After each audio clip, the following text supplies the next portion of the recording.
Hello dear बच्चों, welcome to cat G online classes. बच्चों, sequence and series का lecture number 8 है ये। पिछले टर्म्स पे हमने डिस्कस किया है जीपी के बारे में, ज्योमेट्रिक प्रोग्रेशन के बारे में। उससे कुछ प्रॉपर्टीज और कुछ हाइलाइट्स हमने देखे थे। एक छोटा सा हाईलाइट और है जिसको हम जान लेते हैं, फिर उसके बाद ज्योमेट्रिक मीन का जो कॉन्सेप्ट है उसको हम आगे कंटिन्यू करते हैं। ठीक है, 5 हाईलाइट्स तक हमने देख लिया था। हाईलाइट नंबर 6 अगर बात करते हैं, जैसे एजम्पशन ऑफ टर्म्स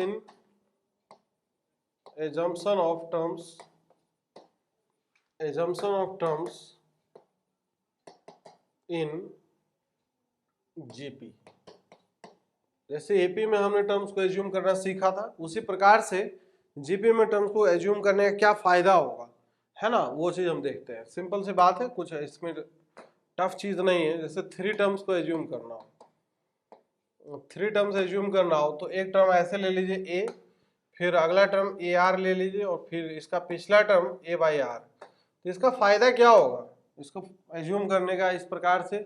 जीपी में तो है नॉर्मल ए आर और ए आर स्क्वायर भी तो ले सकते थे, लेकिन ये क्यों लेते हैं? इसके लेने कुछ एडवांटेज तो होना चाहिए। प्रोडक्ट अगर करते हैं इसमें, तो प्रोडक्ट करेंगे तो आर से आर कैंसिल हो जाएगा, ए क्यूब बचेगा, सिंगल वेरिएबल बचेगा, है कि नहीं? यही इसका एक एडवांटेज है। तो इसमें आप ध्यान रखिएगा, जो फर्स्ट टर्म है, this first term equal to a नहीं है, ए बाई आर है। और इसमें कॉमन रेशियो क्या है? इस केस में कॉमन रेशियो जो है this is equal to r के ही इक्वल है। Is that clear? 3 टर्म्स को ऐसे एज्यूम करिए। और जैसे 4 टर्म्स अगर एज्यूम करना हो, 4 टर्म्स को अगर एज्यूम करना हो, इवन नंबर ऑफ टर्म्स है यहाँ पे, तो यहाँ पे क्या होगा? जैसे एक टर्म अगर हम ए आर एज्यूम करते हैं तो एक टर्म हमें ए बाई आर लेना पड़ेगा, एक आगे एक पीछे।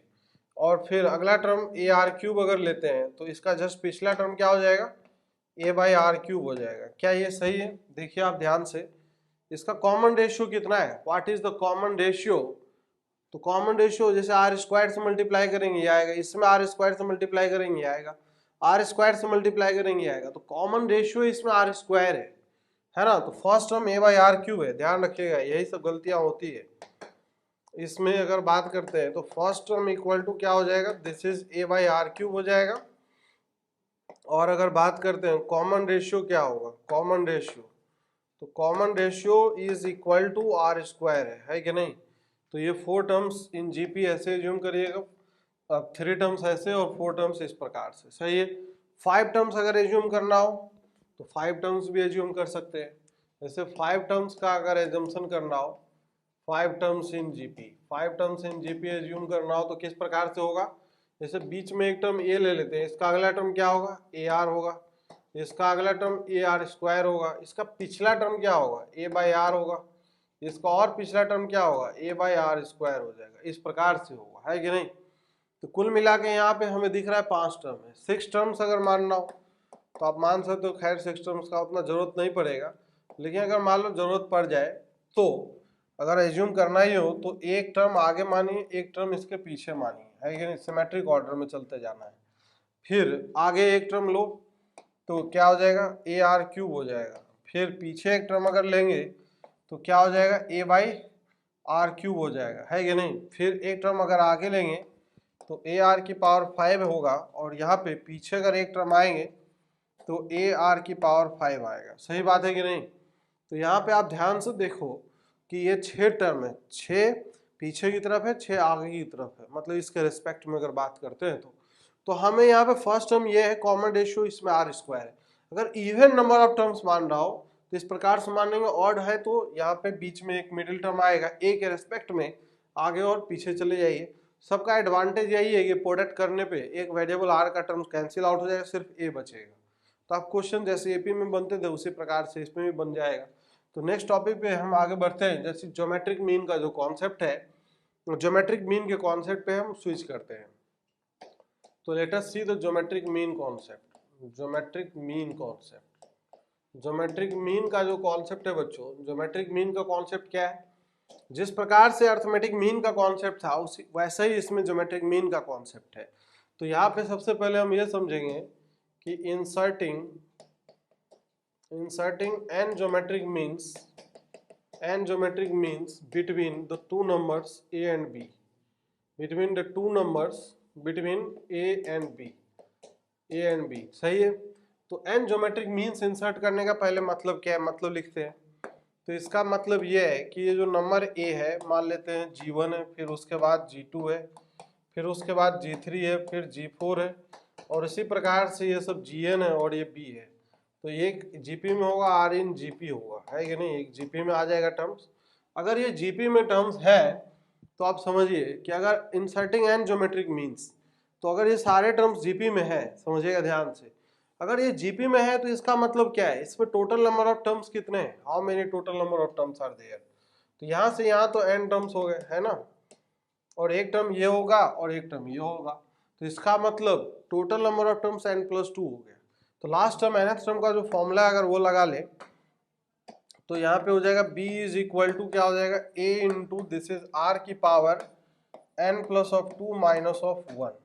तो यहाँ से r का वैल्यू हम निकाल सकते हैं। तो r इज इक्वल टू क्या हो जाएगा, b by a whole to the power 1 by n+1 आएगा। क्या इसी प्रकार से निकला है ना। तो जैसे हमने याद होगा अर्थमेटिक मीन में कॉमन डिफरेंस d का वैल्यू निकाला था, कॉमन डिफरेंस d का वैल्यू क्या आया था, d इज इक्वल टू वहां पे b minus A by n+1 था, ये एपी में था, है ना। जब अर्थमेटिक मीन की हम बात किए थे तो ऐसा आया था निकल के, ये वहां पे भी n+1 था, यहाँ पे भी n+1, यहाँ पे last term divided by the first term. n is the number of geometric means जो हमें इंसर्ट करना है, जितना ज्योमेट्रिक मीन इंसर्ट करना है वो है, और बाकी कॉमन रेशियो का वैल्यू। तो इसको याद रखना है, रिमेंबर दिस, इसको आपको याद रखना है, ठीक है। इंपॉर्टेंट फॉर्मूला है जिससे हमने एपी में याद किया था कॉमन डिफरेंस निकालने के लिए, उसी प्रकार से यहाँ पे भी आपको ये याद रखना है, ये काफी यूजफुल है। बाकी नेक्स्ट अगर बात करते हैं, अगर हमें सारे ज्योमेट्रिक मीन्स का अगर वैल्यू लिखना है तो हम लिख सकते हैं। देखिए एक बार मैं फिर से लिखता हूँ, तो सारी चीजें थी क्या है, जैसे a था, फिर उसके बाद ये क्या था g1, फिर क्या था g2, फिर ये g3, ऐसे करके कहा था कि ये gn n geometric means b है कि नहीं। अब ये जो कॉमन रेशियो है, कॉमन रेशियो का वैल्यू यहाँ पे क्या निकाला था, कॉमन रेशियो r का जो वैल्यू है this is equal to b by a की पावर में 1 बाई n+1 था, है कि नहीं। तो ये इस प्रकार से आ जाएगा। अब यहाँ से g1 का अगर वैल्यू लिखना हो तो g1 इक्वल टू क्या हो जाएगा, ए आर होगा, है कि नहीं। फिर g2 इक्वल टू क्या होगा, ए आर स्क्वायर हो जाएगा। फिर g3 इक्वल टू क्या हो जाएगा, ए आर क्यूब आएगा। तो 3 है तो 3 है, तो इसका मतलब gn इक्वल टू अगर लिखे तो हो जाएगा ए आर की पावर n आ जाएगा, है ना। तो ये हो गया जो nth ज्योमेट्रिक मीन है ए आर की पावर n। जैसे nth arithmetic mean a plus n d था, उसी प्रकार से nth ज्योमेट्रिक मीन का ये फॉर्मूला है, रिमेंबर दिस। अब इसमें सारे ज्योमेट्रिक मीन का अगर प्रोडक्ट निकालें, जैसे अगर ये कैलकुलेट करना हो product of all the geometric means where I varies from 1 to n, इसका मतलब ये है कि this is g1 into g2 into g3 up to कहाँ तक का मल्टीप्लीकेशन है, gn तक का। तो ये मल्टीप्लीकेशन क्या होगा, पहला टर्म ए आर है सर, फिर अगला टर्म क्या है, तो ये ए आर स्क्वायर है, फिर ऐसे ही चलता जाएगा, फिर लास्ट टर्म क्या है, ए आर की पावर n है ना। तो यहाँ पे a कितनी बार मल्टीप्लाई हो रहा है, n टाइम्स, तो यहाँ पे a की पावर n आएगा। फिर r का जो पावर्स है 1 + 2 + 3 अप टू n तक का सम होगा, है कि नहीं। तो a की पावर n और फिर r की पावर n इंटू ये n+1/2 आएगा। सही बात है कि नहीं, कोई समस्या, कोई समस्या की बात नहीं है। तो जैसे हमने अर्थमेटिक मीन के लिए निकाला था, in the similar manner geometric mean के लिए भी हम सारी चीजें निकाल सकते हैं। अब इसमें कुछ बातें हैं समझने के लिए, देखिए क्या इसमें समझने की बात है उसको हम समझते हैं, ठीक है। तो यहाँ पे अगर आप ध्यान से देखिएगा तो हमें क्या दिखाई दे रहा है, आर का जो वैल्यू है, आर का वैल्यू अगर यहाँ से सब्स्टिट्यूट कर दे यहाँ पे, तो देखिए क्या होगा, दिस इज ए की पावर n इंटू आर का वैल्यू है b बाई ए की पावर में 1/n+1 और फिर इंटू में n इंटू n+1/2 है कि नहीं।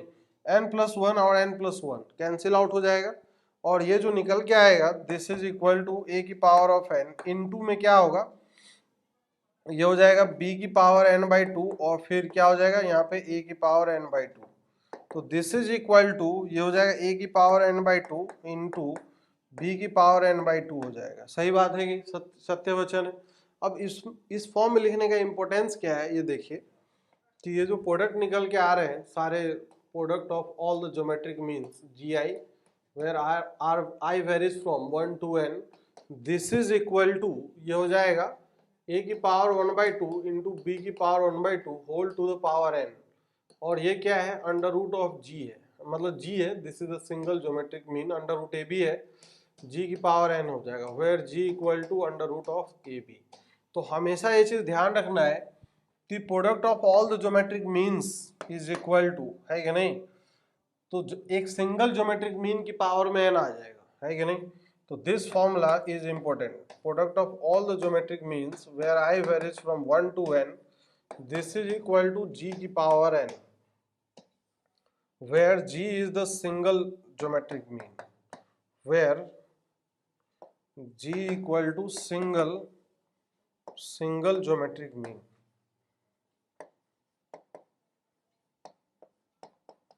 सिंगल ज्योमेट्रिक मीन होगा, इज दैट क्लियर, कोई समस्या नहीं है, क्योंकि अर्थमेटिक मीन में सम निकाला था, याद करिए आप a1 a2 a3 up to n तक n टाइम्स ऑफ a आया था, n times of single arithmetic mean है, तो यहाँ पे प्रोडक्ट है एक सिंगल ज्योमेट्रिक मीन की पावर में n है, इज दैट क्लियर, कोई समस्या परेशानी वाली बात नहीं है। तो ये सब छोटे छोटे रिजल्ट्स हैं, याद रखिएगा। तो एक बार मैं फिर से रिकॉल कर दे रहा हूँ सारी चीज़ों को। देखिए ज्योमेट्रिक मीन इंसर्ट करने का मतलब क्या है कि अगर कोई भी दो नंबर गिवन है, सबसे पहली बात हमें क्या ध्यान रखना है कि कोई भी दो नंबर गिवन है ए और बी, उसके बीच में ज्योमेट्रिक मीन इंसर्ट करने का मतलब है G1 G2 G3 up to Gn, तो एक नया जीपी सीरीज बना देगा, है कि नहीं, एक नया जीपी सीरीज बनाएगा। सबसे पहले इसमें कॉमन रेशियो आर का वैल्यू आप निकालिए, तो कॉमन रेशियो आर का जो वैल्यू है this is equal to b by a की पावर 1/n प्लस ऑफ 1। दूसरी बात इसमें याद रखना है product of all the geometric means, this is a product sign, है ना, i equal to 1 to n, तो सब सारे का प्रोडक्ट g की पावर n के इक्वल है, where g equal to root of A B, single geometric mean is equal to root of A B. इतनी सारी चीजें याद रखिए, क्वेश्चन सॉल्व हो जाएंगे। चलिए एक छोटे से क्वेश्चन से स्टार्ट करते हैं, let us do simple problem. एक सिंपल सा प्रॉब्लम ये है, it is given that insert four geometric means between 5 and 160, 5 and 160 के बीच में चार ज्योमेट्रिक मीन इंसर्ट करने हैं। सिंपल बातें हैं, ये हो जाएगा a और ये हो जाएगा b और ये हो जाएगा n का वैल्यू, तो फॉर्मूला में फटाफट रख दीजिए और निकाल के बताइए क्या आएगा। हाँ तो बच्चों अगर इसको सॉल्व करें तो हाउ टू सॉल्व इट, चलो इसको देखते हैं, इसका सॉल्यूशन देखते हैं। सॉल्यूशन ऑफ दिस प्रॉब्लम, तो सबसे पहले हम कॉमन रेशियो आर का वैल्यू निकालेंगे, तो common ratio r equal to formula that is b by a की power 1/n plus of 1, b का वैल्यू कितना है 160, ए का वैल्यू कितना है 5 है, whole to the power 1/n का वैल्यू कितना है 4 है, 4 प्लस ऑफ 1, दिस इज 32 की पावर 1/5 आएगा, 2 की पावर 5, 5 कैंसिल हो जाएगा, दिस इज इक्वल टू 2 आ गया। तो ये कॉमन रेशियो आर का वैल्यू 2 आ गया, इज दैट क्लियर। तो ए का वैल्यू कितना था, ए इक्वल टू था 5, है कि नहीं, a equal to 5 and common ratio r equal to 2 था। और ज्योमेट्रिक मीन जो था जीएन का फॉर्मूला क्या था, जीएन का फॉर्मूला ए आर की पावर एन था, इज दैट क्लियर। अब इसी में अगर मल्टीप्लाई करते जाएंगे G1, तो इसमें मल्टीप्लाई करेंगे 2 से तो 10 आएगा, G2 कितना आएगा 2 से मल्टीप्लाई करेंगे तो 20 आएगा, सही है। फिर G3 अगर बात करें 2 से अगर मल्टीप्लाई करेंगे तो 40 आएगा, G4 अगर बात करें 2 से मल्टीप्लाई करेंगे तो 80 आएगा, फिर G5 मतलब अगला टर्म चाहिए तो 2 से मल्टीप्लाई हो तो लास्ट टर्म मिल जाएगा, है कि नहीं। तो अब यहाँ पे जो देखिए आप ध्यान से कि एक नया जीपी सीरीज बन रहा है कि नहीं, फर्स्ट टर्म इज 5, अगला टर्म कितना है 10, फिर अगला टर्म 20, अगला टर्म 40, फिर 80, फिर उसके बाद क्या है 160 है। तो इन दो नंबर के बीच में ये चार क्या है ज्योमेट्रिक मीन्स, चार ज्योमेट्रिक मीन आ गए, सिंपल सा प्रॉब्लम था, ठीक बात है क्या। Now next problem,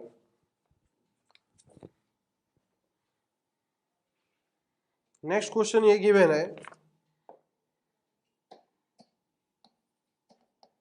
as for example के तौर पे कि ये बोला जा रहा है if the arithmetic mean between A and B, if arithmetic mean between a and b is 15, is 15 and geometric mean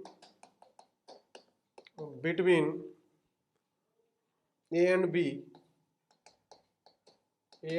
is 9 and geometric mean between A and B is 9. Find the numbers.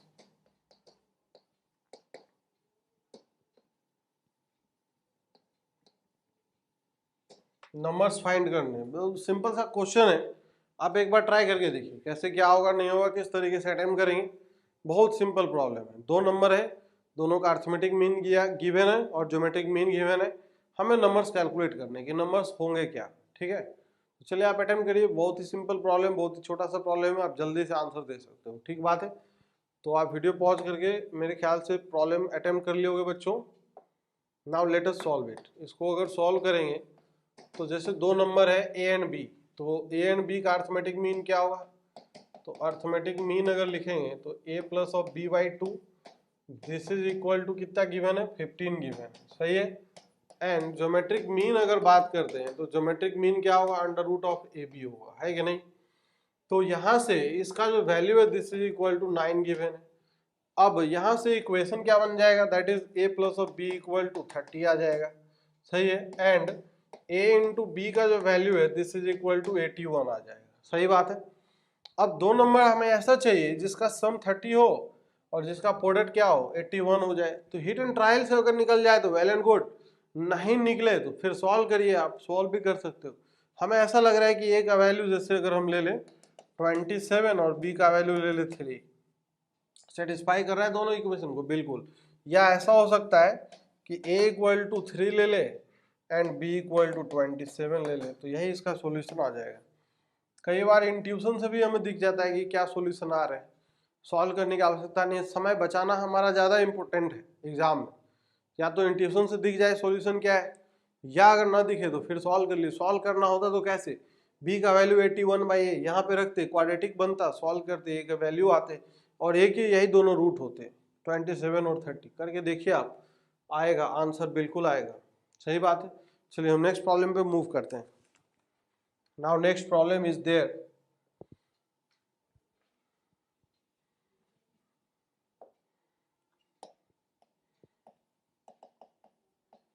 Next problem given है कि if a की power n plus b की power n divided by a की power n minus 1 plus b की power n minus 1 is geometric mean between a and b, then find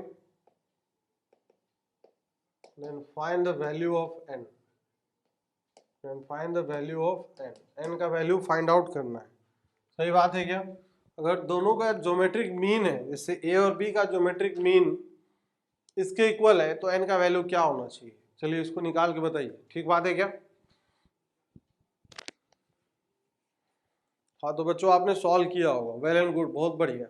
honestly से देखिए, जब भी प्रॉब्लम आए तो ऑनेस्टली पूरे ईमानदारी के साथ हमें प्रॉब्लम अटेम्प्ट करना होता है। अगर हम पूरे ईमानदारी के साथ प्रॉब्लम को अटेम्प्ट नहीं करते हैं तो हमारे लिए कठिनाई बढ़ती है कि नहीं। फिर क्या होता है कि हम सोल्यूशन तुरंत देख लेते हैं, वीडियो को आगे किया और सोल्यूशन देख लिया, हमारे अंदर खुद से प्रॉब्लम्स को सॉल्व करने का, अटेम्प्ट करने का क्षमता काफी डेवलप नहीं होता। आपका अपना थिंकिंग स्किल, जो मैथमेटिकल स्किल है, वो कभी डेवलप नहीं हो पाएगा। इसलिए बहुत जरूरी हो जाता है कि क्वेश्चन को पढ़ें और पूरे ईमानदारी से अटेम्प्ट करें। Is that clear. तो ठीक है बच्चों, इसको अगर सॉल्व करें तो हमें कैसा दिखाई देगा, इसका सॉल्यूशन देखते हैं। Let us solve it. तो देखते हैं, दो नंबर है ए और बी का ज्योमेट्रिक मीन क्या होगा, ज्योमेट्रिक मीन निकाल सकते हैं, है ना। ये दो नंबर का ज्योमेट्रिक मीन क्या होगा, सिंपल सी बात है, geometric mean of two numbers, geometric mean of two numbers a and b is equal to क्या हो जाएगा, under root of A B हो जाएगा। क्योंकि a g और b जीपी में होगा। अगर जीपी में है तो इसका मतलब बीच वाले का square is equal to product of first and last, तो g इक्वल टू क्या आएगा, रूट ए बी आएगा। तो ये तो हो गया सिंपल सी बात एक, है कि नहीं। अब यहाँ पे जो क्वेश्चन गिवन है गिवन ये है कि this must be equal to this, तो यहाँ से अगर सॉल्व करना चालू करें ए की पावर एन प्लस बी की power n divided by a की power n minus one plus B की power n minus one is equal to under root of A b, यही इक्वेशन है। इसको अगर इधर क्रॉस मल्टीप्लाई कर लेते हैं तो हमें यह दिखाई देगा ए की पावर एन प्लस बी की power of N, this is equal to, ये हो जाएगा ए की पावर 1/2 इंटू ए की पावर एन माइनस वन, सही है। यहाँ से 1/2 ले लिया और फिर b की पावर 1/2 को एज इट इज रहने देते हैं, तो फिर ये इससे भी मल्टीप्लाई होगा, तो b की power n minus one into B की पावर 1/2 इंटू ए की पावर ऑफ 1/2 आएगा। Is that clear? अब यहाँ से जो टर्म्स हैं, ये टर्म अगर हम इसके पास अगर ले आते हैं तो देखिए ध्यान से क्या होगा, तो ये हो जाएगा ए की पावर ऑफ n माइनस, अब ये दोनों नंबर्स को अगर हम ऐड कर देते, देखिए ध्यान से क्या होगा, ए की power of n minus of 1/2 into B की पावर ऑफ 1/2, ठीक है। फिर उसके बाद ये टर्म और ये टर्म, तो b की पावर n माइनस बी की power n minus one into B की पावर 1/2 इंटू ए की पावर ऑफ 1/2 इक्वल टू 0, सही है। अब इस दोनों टर्म में से अगर देखें कुछ कॉमन अगर आ रहा हो तो कॉमन क्या आता है निकल के, जो लिस्ट पावर होता है वो कॉमन आएगा। तो एक यहाँ पे देखिए ध्यान से, ए की पावर n माइनस ऑफ 1/2, ये सबसे छोटा पावर है इन दोनों में, तो यही कॉमन आएगा, ए की पावर n माइनस ऑफ 1/2। अगर ये कॉमन आ गया तो यहाँ क्या बचेगा, तो ए की पावर 1/2 बचेगा, फिर माइनस ऑफ बी की पावर 1/2। सिमिलरली इस दोनों में अगर ध्यान से देखें तो क्या होगा, b की पावर n माइनस वन और पावर कितना है 1/2, दोनों ऐड होगा तो b की पावर n माइनस 1/2 हो जाएगा। तो यहाँ से अगर कॉमन ले ले तो b की power n minus of 1/2 common आ जाएगा, और यहाँ क्या बचेगा, b की पावर, दिस इज, अगर ये कॉमन ले लिया तो b की पावर 1/2 और फिर माइनस ऑफ a की power 1/2, this is equal to 0। Is that clear? यहाँ पे ये टर्म अगर मसाला है तो ये माइनस मसाला है, तो फिर से फैक्टराइज हो जाएगा, तो माइनस कॉमन ले लें तो इसका मतलब a की power n minus of 1/2 minus b की पावर n माइनस 1/2 और फिर इनटू में हो जाएगा a की पावर 1/2 माइनस ऑफ b की power 1/2, this is equal to 0। सही बात है क्या? ये इस तरीके से अब यहाँ पे अगर देखें तो समझिए ध्यान से क्या है कि अब यहाँ पे ये जो टर्म है, ये जो फैक्टर है, this into this is equal to 0, सही है।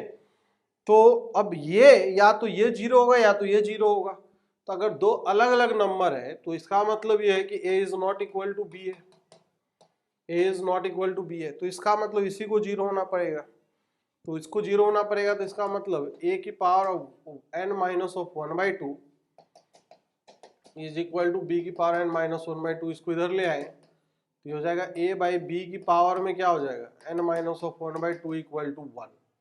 अब समझिए ये नॉट इक्वल टू 1 है, तो इसका मतलब ये जो पावर है this must be equal to 0, तो n माइनस 1/2 इक्वल टू 0, तो यहाँ से आएगा n इक्वल टू कितना आ जाएगा 1/2 के इक्वल आ जाएगा, सही है। तो n का वैल्यू 1/2, वैसे भी हम रख के भी चेक कर सकते हैं कि n का वैल्यू 1/2, तो देखो यहाँ पे root a plus root B हो जाएगा और ये पावर में माइनस 1/2 है, मतलब 1/√a प्लस 1/√b, एलसीएम लेंगे, ऊपर रूट ए भी आएगा और फिर root a plus root b ऊपर नीचे कैंसिल आउट हो जाएगा, तो वही आएगा under root of A b आ जाएगा, सही बात है।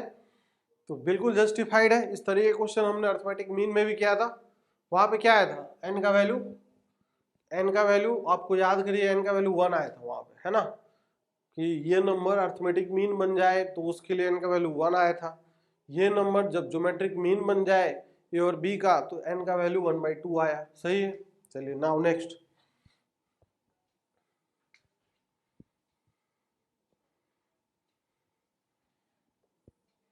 नेक्स्ट प्रॉब्लम ये गिवन है,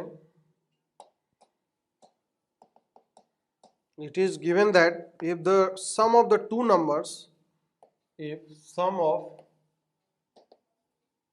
two numbers, if the sum of two numbers is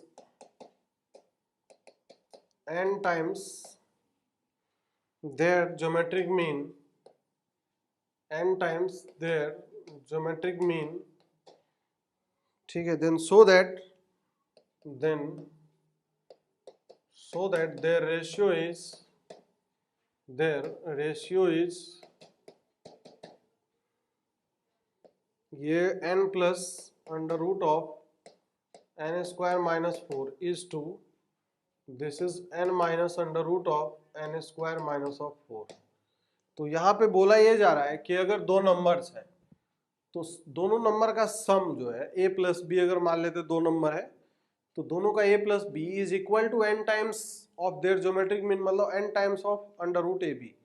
तो हमें ये शो करना है कि उसका रेशियो जो होगा n plus of this is to n minus of this. ठीक है, आप इसको अटेम्प्ट करिए एक बार, सिंपल प्रॉब्लम है ये, बहुत ही स्टैंडर्ड क्वेश्चन है, इस तरीके के क्वेश्चन स्टैंडर्ड क्वेश्चंस होते हैं। तो एक बार आप ट्राई करिए, कोशिश करिए इसको निकालने का, कूल होके क्वेश्चन करना है। कभी भी क्वेश्चन आए तो पहला काम यही होता है, घबराना नहीं है, आराम से। ठीक है, करिए।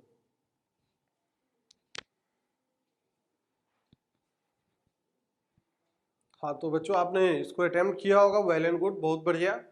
तो इसको अगर हम सॉल्व करें तो कैसे क्या होगा, चलो देखते हैं।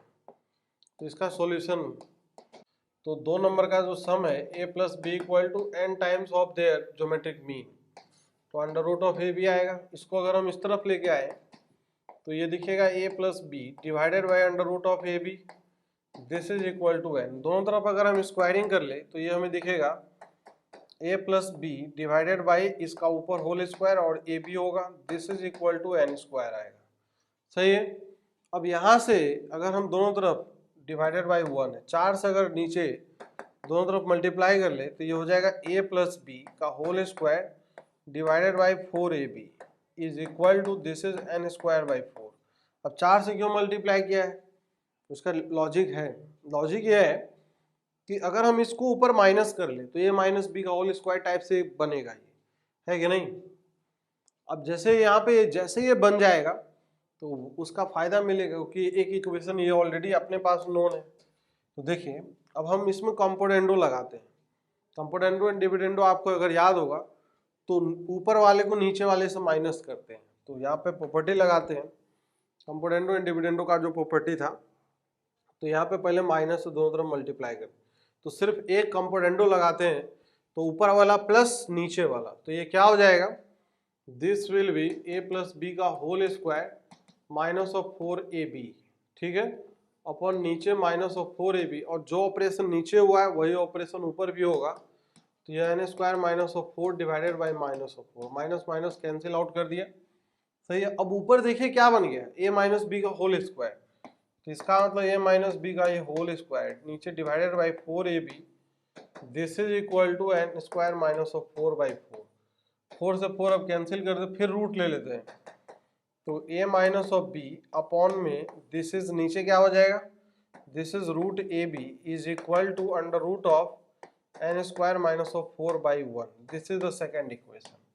अब इसका फायदा क्या है, अब ये भी एक इक्वेशन पता है और दूसरा इक्वेशन ये पता है, दोनों का अगर रेशियो ले ले फर्स्ट बाई सेकेंड जैसे हम करेंगे तो क्या आ जाएगा, यहाँ से फर्स्ट डिवाइडेड बाई सेकेंड, तो उधर क्या था a प्लस बी और इधर क्या है a माइनस ऑफ बी, यही है, और दिस इज इक्वल टू वहाँ पे n था और यहाँ पे under root of this is n square minus of 4 है।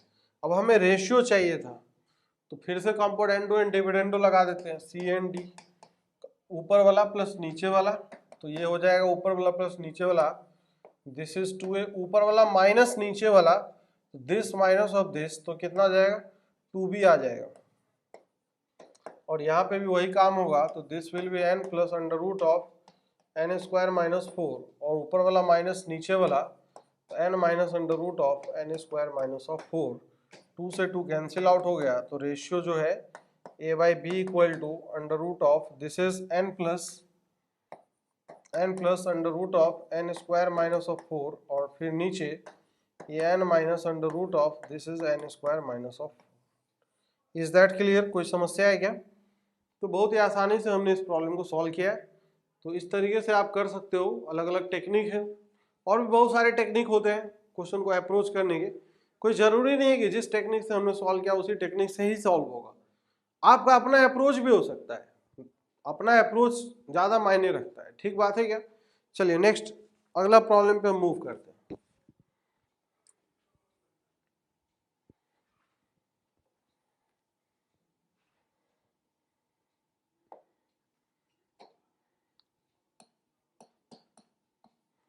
एग्जाम्पल में दिया हुआ है if a comma B comma C are in GP. ठीक है, a comma B comma C are in GP and बोला ये जा रहा है and x comma Y are respectively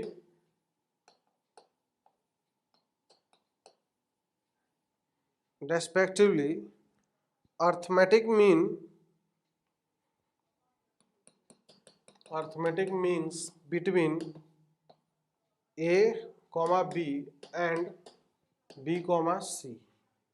then prove that first thing is that इसमें दो part है। first thing is that 1 by x plus of 1 by y is equal to 2 by b, and second thing is asked that a by x plus this is c by y is equal to 2।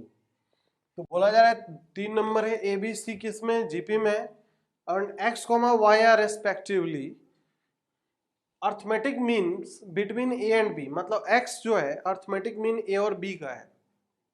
ठीक, फिर y जो है arithmetic mean b और c का है। तो हमें ये प्रूव करना है कि 1 by x plus 1 by Y equal to 2 by B, और दूसरा result a by x plus c by Y equal to 2 है। ठीक है, तो आप इस रिजल्ट को देखिए, कोशिश करिए करने का, कैसे करेंगे, किस तरीके से करेंगे, how to approach this problem, that is important. हाँ तो बच्चों आपने अटेम्प्ट किया होगा, वेल एंड गुड, बहुत बढ़िया। नहीं किया है तो देखते हैं इसका सॉल्यूशन क्या होगा। ठीक है, बहुत सिंपल सा क्वेश्चन है। क्वेश्चन में ये है, अब सबको रिलेट करना होगा, जैसे जैसे टॉपिक आगे बढ़ेगा चीज़ें रिलेट होती जाएगी।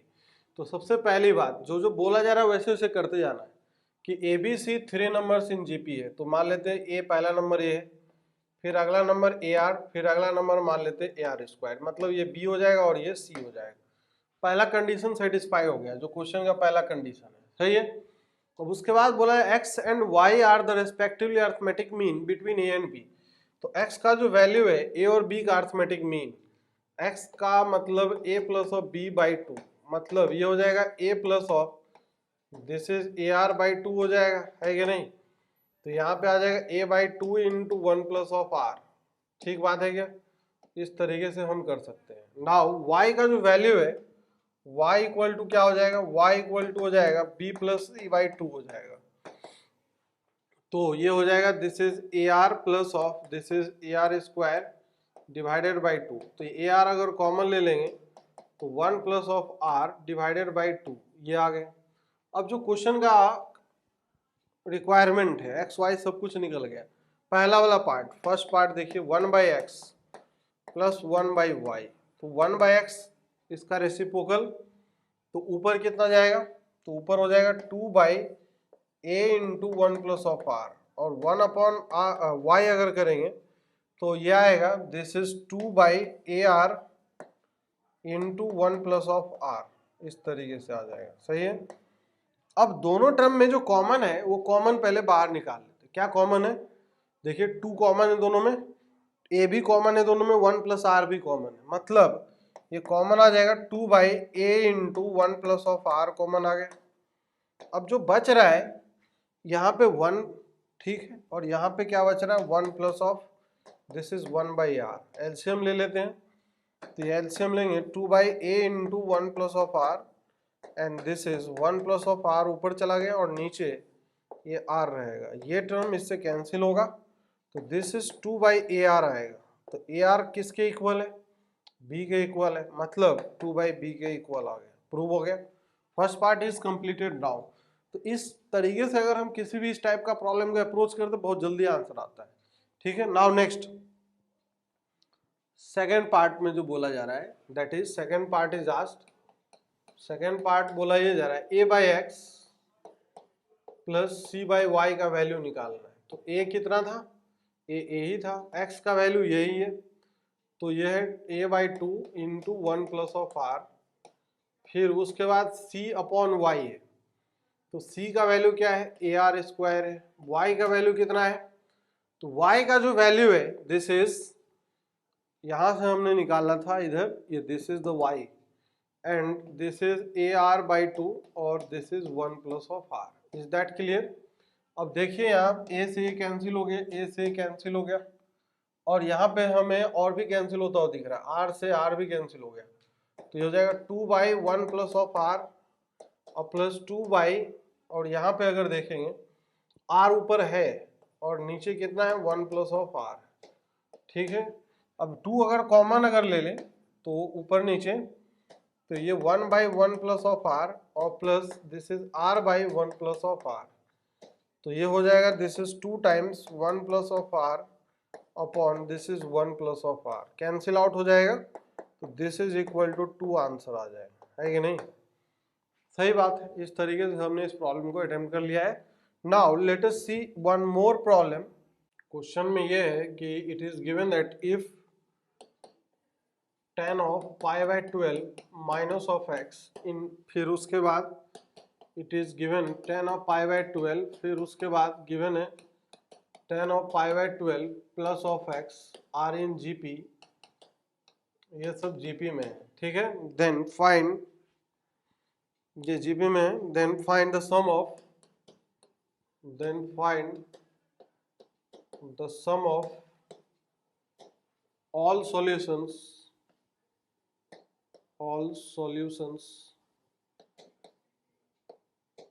in interval 0 से लेके 314,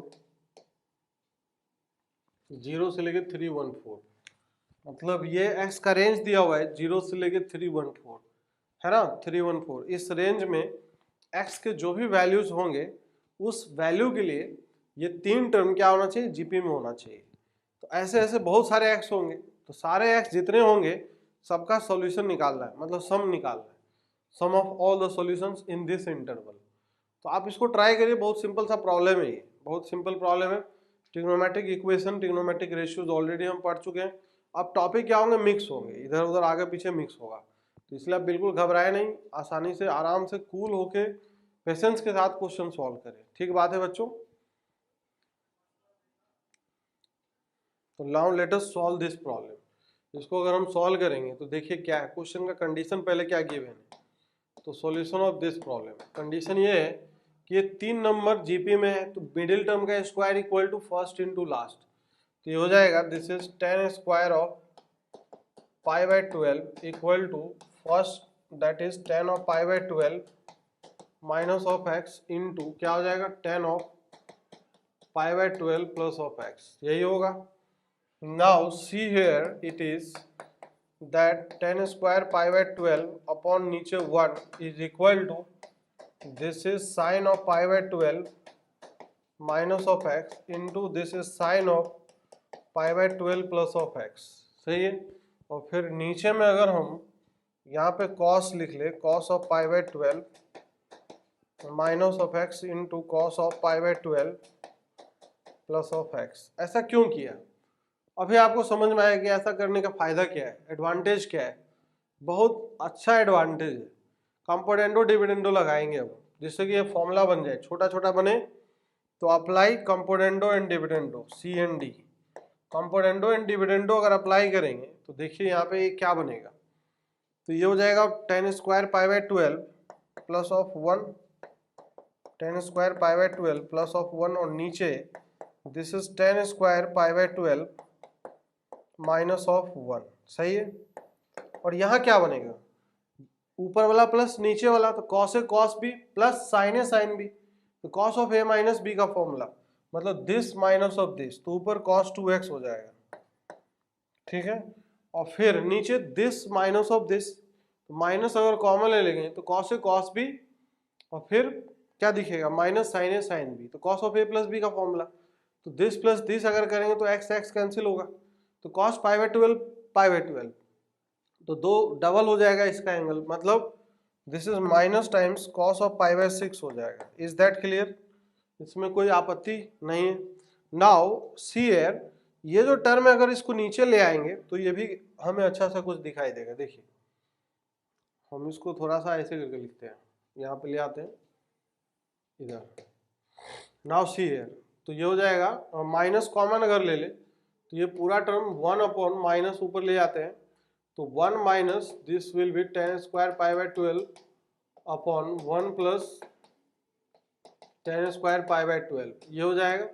and this is equal to cos of 2x upon क्या हो जाएगा minus cos of pi by 6 हो जाएगा, है कि नहीं। तो ये माइनस से माइनस कैंसिल आउट हो जाएगा, सही है। वन ये क्या है कॉस 2 थीटा का फॉर्मूला, तो ये हो जाएगा this is equal to 1 by cos of pi by 6, this is equal to cos of 2x upon नीचे this is cos of pi by 6, ये और ये कैंसिल आउट हो जाएगा।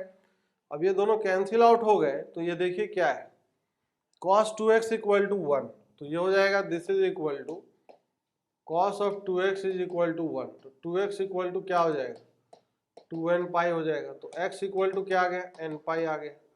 तो ये x इक्वल टू n पाई जो सॉल्यूशन चाहिए हमें एक पार्टिकुलर इंटरवल में पूछा गया है, किस इंटरवल में है, ये इंटरवल है कि x शुड बिलोंग्स टू 0 से लेके 314 है ना।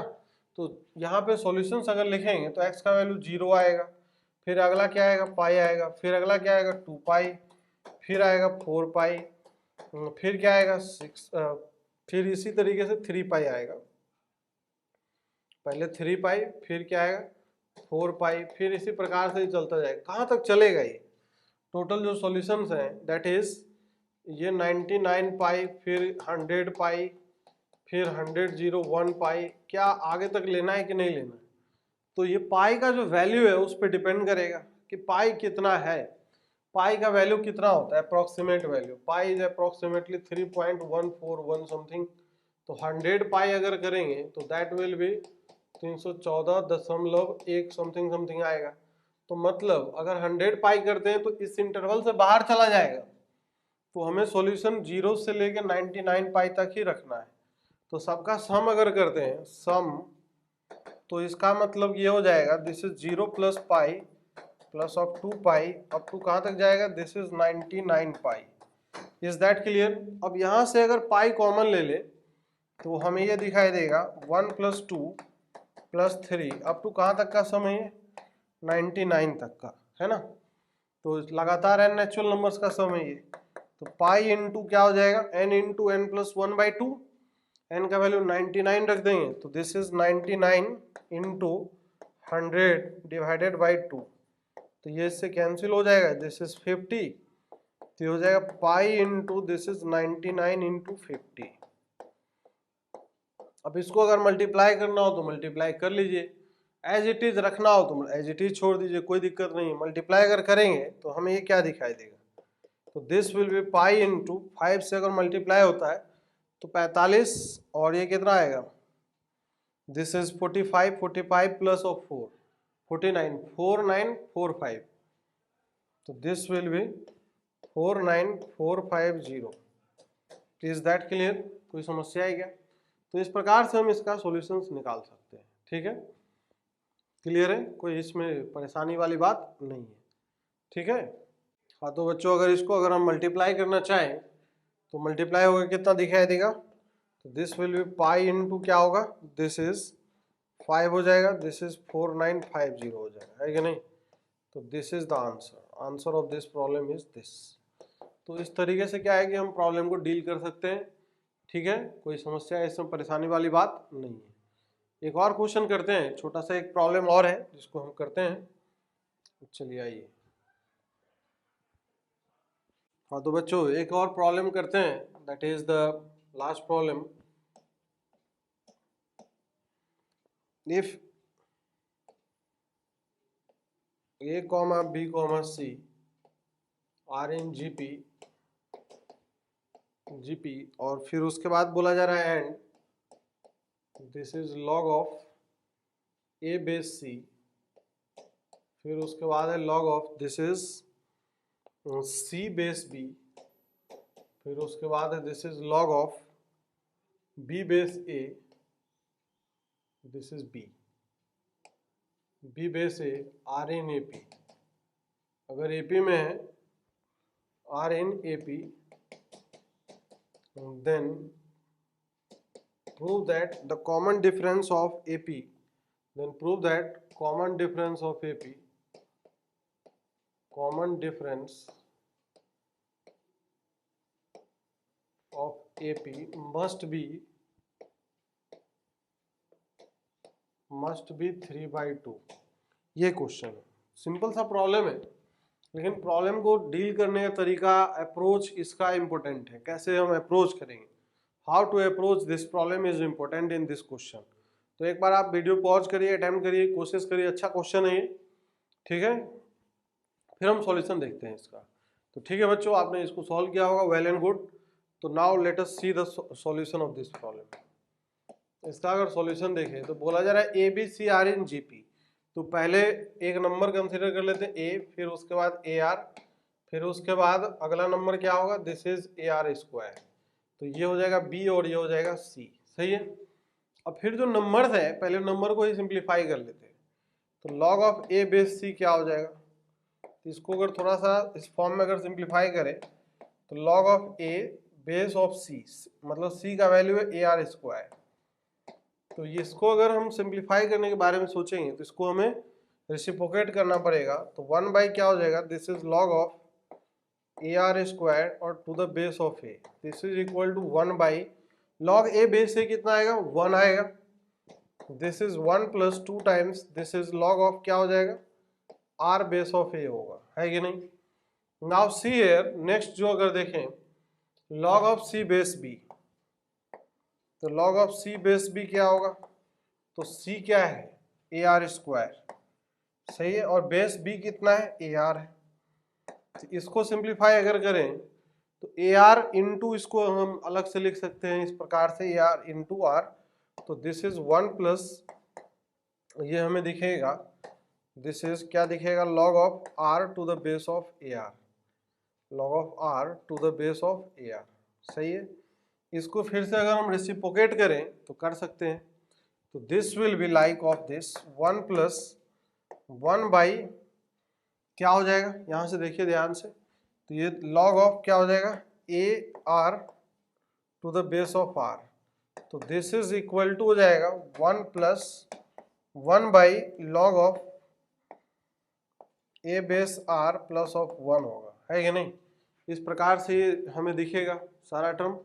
अब नाउ सी हेयर कि लास्ट टर्म जो है log of b base a, उसको भी सिंप्लीफाई कर लेते हैं, that is log of b base of a.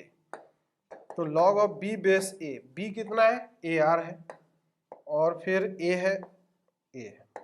तो इसको लिख लेते हैं, this is 1 plus this is log of क्या हो जाएगा, आर बेस ऑफ ए आएगा। Is that clear. अगर थोड़ी देर के लिए हम यहाँ पे अगर कंसीडर करें, इसको सिंप्लीफाई करने के बारे में अगर विचार बनाएं, तो log of A base R को अगर हम एक्स मान लें थोड़ी देर के लिए, कुछ एक नंबर मान लेते हैं, तो बार बार उसी को कैरी आउट करने का कोई मतलब नहीं है, तो लेट कर लेते थोड़ी देर के लिए, let log of A base of R, चाहे आर बेस ए किसी को भी मान लीजिए आप, एक्स मान लेते हैं। तो ये सब जो नंबर्स हैं एक्स के फॉर्म में लिखा जा सकता है। तो एक्स के फॉर्म में ये नंबर क्या दिखाई देगा, तो ये 1/x हो जाएगा। तो 1 upon this will B 1 plus 2/x, यही दिखाई देगा। अगर हम इसको ऊपर ले जाएं तो ये जो नंबर है क्या दिखाई देगा, this will be like of this x by, नीचे हो जाएगा x प्लस 2। इसको और अगर हमें सिंप्लीफाई करने का मन करे तो +2 -2 कर लीजिए, तो थोड़ा सा ऐसे दिखेगा, this will B x plus of 2 minus of 2 divided by x plus of 2। तो this will be nothing but 1 - 2 by x plus of 2। Simple form में लिख लिया है, बाकी कोई बात नहीं, आप एज इट इज इस फॉर्म में भी छोड़ सकते हो। नाउ नेक्स्ट जो अगला नंबर है, इसको भी थोड़ा सिंप्लीफाई कर ले, तो ये हमें दिखेगा क्या, this number will look like 1 plus 1 by this is 1 plus of x, चाहे x प्लस ऑफ 1 एक ही बात है। अब यहां से अगर देखें तो ये नंबर हमें क्या दिखेगा, log of A base R को x लिखा है, तो लॉग आर बेस से क्या हो जाएगा, क्या हो जाएगा 1/x। तो this will B 1 plus of 1/x आ जाएगा, है कि नहीं। तो ये तीनों नंबर जो है, तीनों नंबर हमें x के फॉर्म में अब दिखाई देने लग गए। देखिए ध्यान से देखिए, अब पहला नंबर ये है, मतलब फिर से मैं लिखता हूँ, first number is 1 minus 2 by x plus 2, फिर अगला नंबर क्या है, this is 1 plus 1 by x plus of 1, और फिर अगला नंबर क्या है, this is 1 plus 1 by x. तो ये है 1 प्लस ऑफ 1 बाई एक्स, इस प्रकार से नंबर दिख रहा है। अब ये बोला जा रहा था क्वेश्चन में, अभी कंडीशन बचा है कि ये किसमें, आर एन एपी है, आर एन एपी में, ये सब एपी में है, ठीक है। अगर ये एपी में है तो बोला जा रहा है कॉमन डिफरेंस का वैल्यू 3/2 आएगा। तो कॉमन डिफरेंस का मतलब क्या है, किसी भी दो लगातार टर्म्स के बीच का डिफरेंस ले लेते हैं। तो इसका मतलब ये है कि कॉमन डिफरेंस जो है d इज इक्वल टू क्या होगा, this minus of this and equal to this minus of this. तो यहाँ से अगर देखें तो दिस माइनस दिस कर दें, 1 से 1 कैंसिल हो जाएगा, 1 बाई एक्स प्लस ऑफ 1, फिर प्लस 2 बाई एक्स प्लस 2 दिखेगा। दिस इज सेम एज हमें बाकी दिस माइनस ऑफ दिस दिखेगा।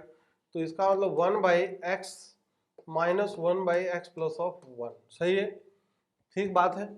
अगर सिंप्लीफाई करने के बारे में विचार अगर बन रहा हो मन में, तो फर्दर सिंप्लीफाई हम कर सकते हैं। यहाँ पे फर्दर सिंप्लीफाई कैसे करेंगे, इसका एलसीएम लेंगे। तो एलसीएम लेंगे, अब देखिए ये दोनों टर्म है एक जैसे हैं, हम इसको कैरी आउट करते कैलकुलेशन में। तो ये क्या दिखेगा ऊपर, this is x plus of 2, और फिर प्लस ये इससे मल्टीप्लाई होगा, तो this is 2x plus of 2, सही है। अपॉन नीचे हो जाएगा x plus of 1 into this is x plus of 2, this is equal to ये ऊपर ये x plus of 1 minus of x divided by x into X plus of 1। अब x से x कैंसिल होगा, सही है। यहाँ पे भी आप x प्लस 1 को x प्लस 1 से कैंसिल कर सकते हो कि x का वैल्यू -1 हो नहीं सकता है, ठीक है। नाउ अब यहाँ पे अगर देखें ऊपर टर्म क्या बन गया, 2x plus of x is what, this is 3x, 2 plus 2 is what, this is 4, upon नीचे x plus 2 is equal to 1 by x, सही है। इसको अगर इस तरफ ले आए तो this is 3x square plus of 4x is equal to x plus of 2 है। Is that clear? अब यहाँ से देखो बच्चों, x को अगर इधर ले आते हैं तो हमें क्या दिखेगा, this is 3x square plus of 3x is equal to 2 है। अब इसमें से अगर कॉमन ले लें हम 3, तो अगर इधर ट्रांसफर कर ले तो हमें ये दिखाई देगा कैलकुलेशन में फर्दर। देखिए यहाँ से क्या, this is X square plus of X, this is equal to 2/3। LCM अगर इसमें से कॉमन अगर ले ले तो x into this is x plus of 1 equal to 2/3। Reciprocate अगर कर ले तो 1/x into X plus of 1 this is equal to 3/2। तो क्या ये कॉमन डिफरेंस वही है। देखिए इसको थोड़ा सा सिंप्लीफाई करके, अगर हम इसको सिंप्लीफाई करके देखें तो ये जो टर्म है ये टर्म वही है एक्चुअली में, 1/x into X plus of 1, और ये टर्म किसके इक्वल है, क्या कॉमन डिफरेंस d के इक्वल है। तो इसका मतलब ये है कि कॉमन डिफरेंस d का वैल्यू किसके इक्वल आ गया, 3/2 के इक्वल आ गया। This must be the answer of this problem. Is that clear? कोई समस्या परेशानी है क्या? बिल्कुल नहीं है। तो हमने इस तरीके से प्रॉब्लम को डील किया है। हमने कैलकुलेशन को जितना सिंपल हो सके उतना सिंपल रखने की कोशिश किया है, नहीं तो इस प्रॉब्लम में बच्चे उलझ भी जाते हैं, लोग उलझ जाते हैं। ठीक बात है क्या? तो चलिए आप रिवाइज करिए, सारे प्रॉब्लम को करिए and take care, good bye.